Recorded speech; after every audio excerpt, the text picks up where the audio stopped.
بسم اللہ الرحمن الرحیم۔ جیسے آپ حضرات نے تھمبنیل کے اوپر لکھا ہوا پڑھا کہ رسول اکرم صلی اللہ علیہ وسلم نے فرمایا وہ شخص کبھی جنت میں داخل نہیں ہو سکتا جب تک وہ یہ کام نہ کرے۔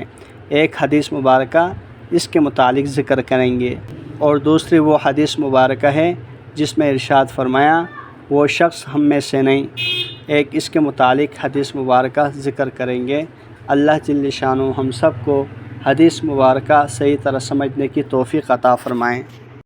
رسول اللہ صلی اللہ علیہ وسلم نے فرمایا، قسم ہے اس ذات کی جس کے ہاتھ میں میری جان ہے، تم جنت میں داخل نہیں ہو سکتے جب تک کہ تم صحیح معنوں میں مومن نہ بن جاؤ، اور تم مومن نہیں ہو سکتے جب تک کہ تم آپس میں ایک دوسرے سے سچی محبت نہ کرنے لگو۔ کیا میں تمہیں ایک ایسی چیز نہ بتاؤں کہ اگر تم اسے کرنے لگو تو تم میں باہمی محبت پیدا ہو جائے؟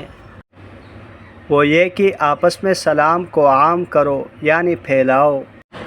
رسول اللہ صلی اللہ علیہ وسلم نے فرمایا وہ شخص ہم میں سے نہیں ہے جو ہمارے غیروں سے مشابہت اختیار کرے۔ نہ یہود کی مشابہت کرو اور نہ نصارہ کی۔ یہودیوں کا سلام انگلیوں کا اشارہ ہے اور نصارہ کا سلام ہتھیلیوں کا اشارہ ہے۔